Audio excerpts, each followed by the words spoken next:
Hello everyone, myself Mrs. Rama Ranjankar, lecturer in Electronics and Telecommunication Department from Praveen Patil College of Diploma Engineering and Technology, Bhayandar.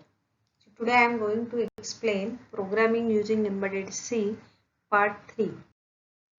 Learning outcomes of this topic are what is timer, 8051 timer and register, T-mode register functioning, different modes used in timers, delay calculation and timer programming.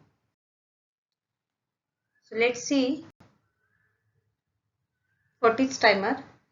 A timer is a clock that controls the sequence of an event while counting in a fixed intervals of time. It is used for producing the precise time delay. Secondly, it can be used to repeat or initiate an action after known period of time. So the feature is very commonly used in several applications. An example could be setting up an alarm which triggers at a point of time after a period of time. So timer is a device which is used to generate a delay in case of programming. So there are two methods to generate a delay in programming: direct delay and indirect delay. In direct delay, we assign the value of some interval in a program itself, and in indirect delay we use this timer programming using T-mode register. Now let's see 8051 timers and register. 8089C51 microcontroller has two 16-bit timers. It is named as timer 0 and timer 1. Timer 0, the lower 8 bits of timer 0 is defined as TL0, while the higher bits are defined as TH0. Same in case of timer 1. So lower bits are defined as TL1 and the higher bits are defined as TH1. The value of timer register increases by 1 every time a timer counts. Timer takes a time period of 1 machine cycle to count 1. So 16-bit timers are used in case of 8051. So 2 raised to 16. Therefore, it counts the 65536 states. So the maximum allowed counts in the value of timer registers can be from 000H to FFFH. Let's see T-mode register format. So this is also called as a special function register in case of 8051 microcontroller. So it is of 8-bit. So here lower 4 bits are used for timer 0 and the higher 4 bits are used for timer 1. Now the bits sequence, this is gate. So the gate is, when the gate is high, the corresponding timer is enabled only when there is an interrupt at corresponding INTX bar pin of 8051 microcontroller and the timer control bit is high.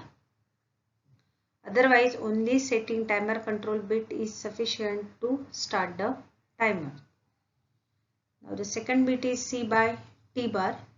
So C means when this bit is high, it is used for the counter operation, and T bar means when this bit is 0, it can be used as for timer operation. Now the last two bits are M1, M0. This defines the mode of timer. So timer operates in 4 modes: mode 0, mode 1, mode 2 and mode 3.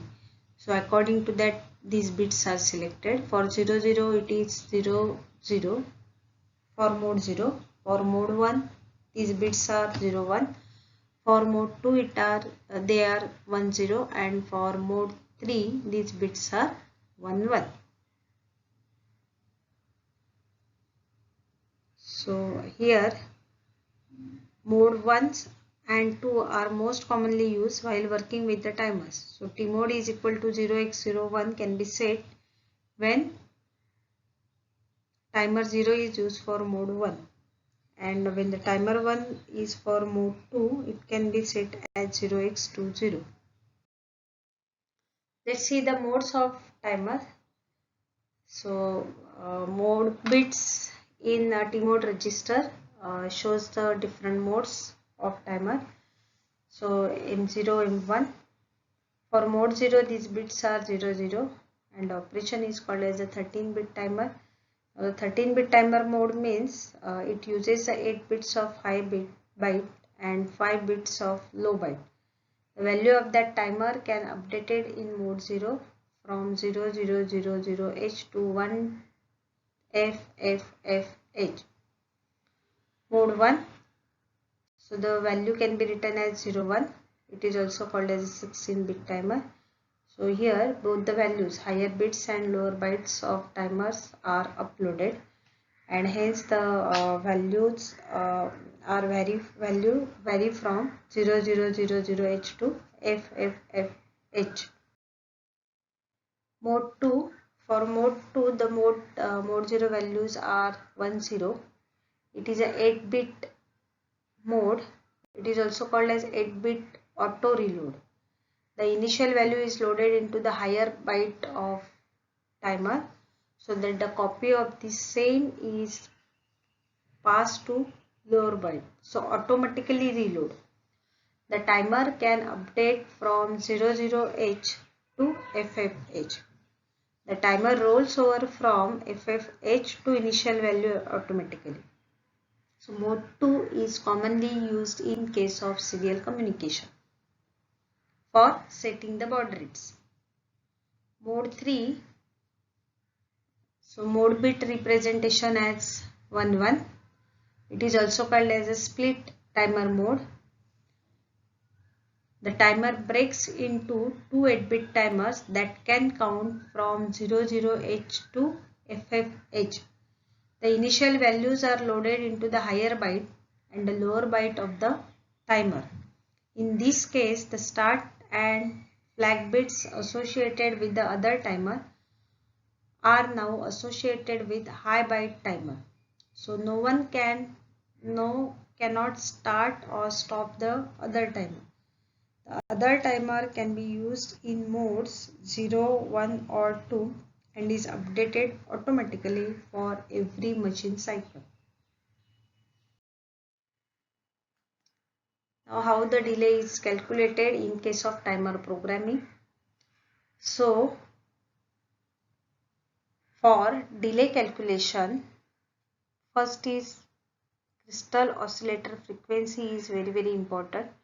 It is assigned as XTAL and generally it is of 12 megahertz. Let's take one example. So consider the crystal oscillator frequency is of 12 megahertz. Now this timer clock frequency is divided by 12, so that we obtain 12 megahertz divided by 12 is equal to 1 megahertz. Now calculate the time delay using frequency. So time delay is a reciprocal of frequency, so it is equal to 1 divided by 1 megahertz. So it becomes a 1 microsecond. Now the maximum 8051 has 16-bit timer, so the maximum number of count possible for 16-bit timer is equal to 2 raised to 16 is equal to 65536 states can be counted using timers. Then load the TH and TL value, and finally for loading the TH and TL values, these hexadecimal values, we need to find out the hexadecimal equivalent of this decimal count. So let's see the steps for programming using T-mode register. So first the T-mode register is loaded, which indicating that which timer we are using and which mode is to be referred. Secondly, load the value of TH and TL value. So for that delay calculations is referred. Then start the timer using the instruction TR0 is equal to 1 or TR1 is equal to 1. Then keep monitoring the timer flag either TF0 and TF1 until it rolls over from FFFH to 0000H. After the timer reaches its limits, roll over. So in order to repeat the process, TH and TL must be reloaded with the original value. Again, timer is turned off by setting its value to 0 and timer overflow flag must be reloaded to 0.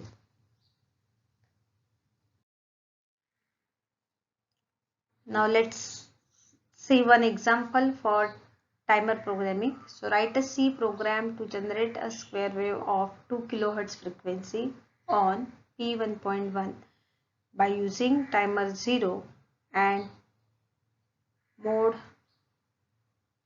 1. Assume crystal oscillator frequency is equal to 11.0592 kHz. So before writing the code, we see the delay calculation.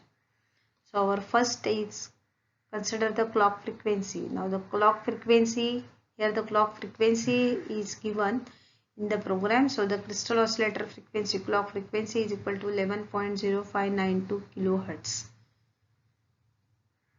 Now timer clock frequency is equal to calculated as divided by 12. So this clock frequency divided by 12. So by calculating this, we obtain 921.6 kHz. Next is T in is equal to reciprocal of frequency. So you calculate 1 divided by 921.6 kHz and therefore we obtain the value as 1.085 microsecond. Okay. Time delay is equal to.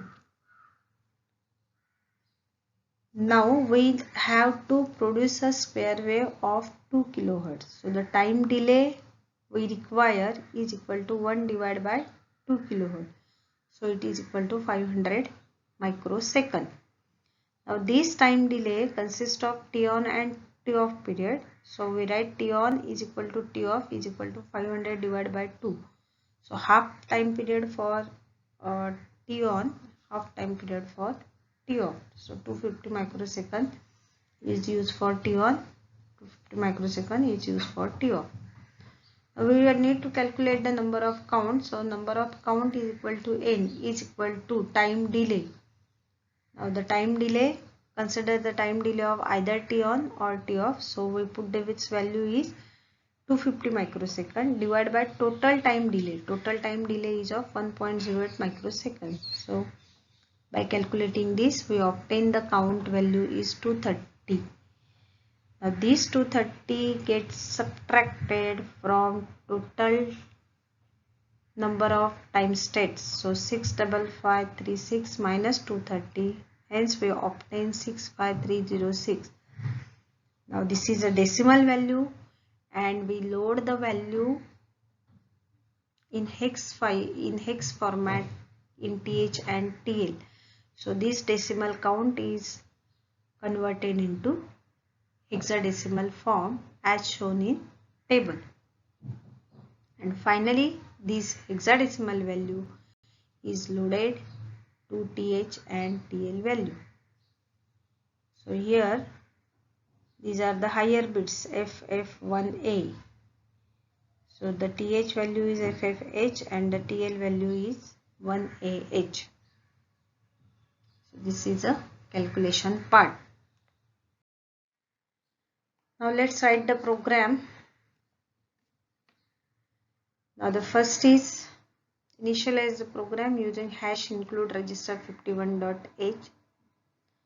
Now we are displaying the square wave to the port pin of P1.1 so that this bit is initialized as a split square wave is equal to P1.1. So instead of point we use the XOR operator here. Now delay function we are using Now we are using a timer programming. So instead of writing the unsigned integer, you write here void. Then initialize the main program. Start to write a program. Since the opening parentheses are there, while 1, again for while loop there is opening parenthesis. Now the square we generated means this value is either 0 or 1. So the square wave value is 0. Give some delay. Again gets 1. Give some delay. So you are writing in so they continuously toggling these bits 0 1 0 1 0 1 and the square wave is generated. Now to writing a delay program, initially T-mode register is to be defined. So in program, timer 0 is used in mode 1. So the bit sets are, these are the timer 1. So these value higher bytes are 0 0 0 0. So this value is 0. So I put the value here 0. Now this one how it comes? Mode 1s are set. So this 0, these bits are 0 and mode 1 is there 0 1. Hence this one come in value.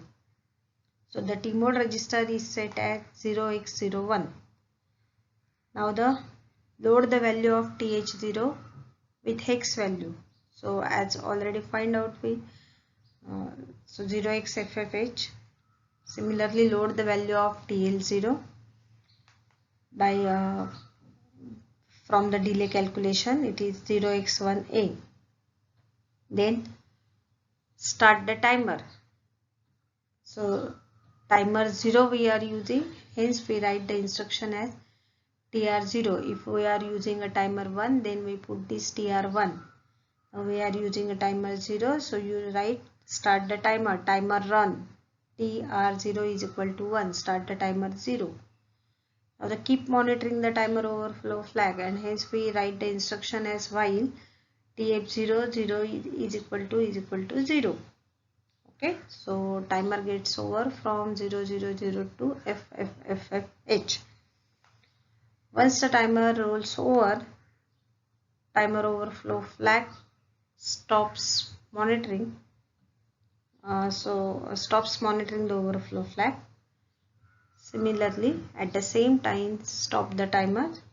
So we write the instruction to reset the timer as TR0 is equal to 0. Close. Okay. So in this way the output is generated as like this, where we generated T on and T off. It consists of T on and T off period. Thank you.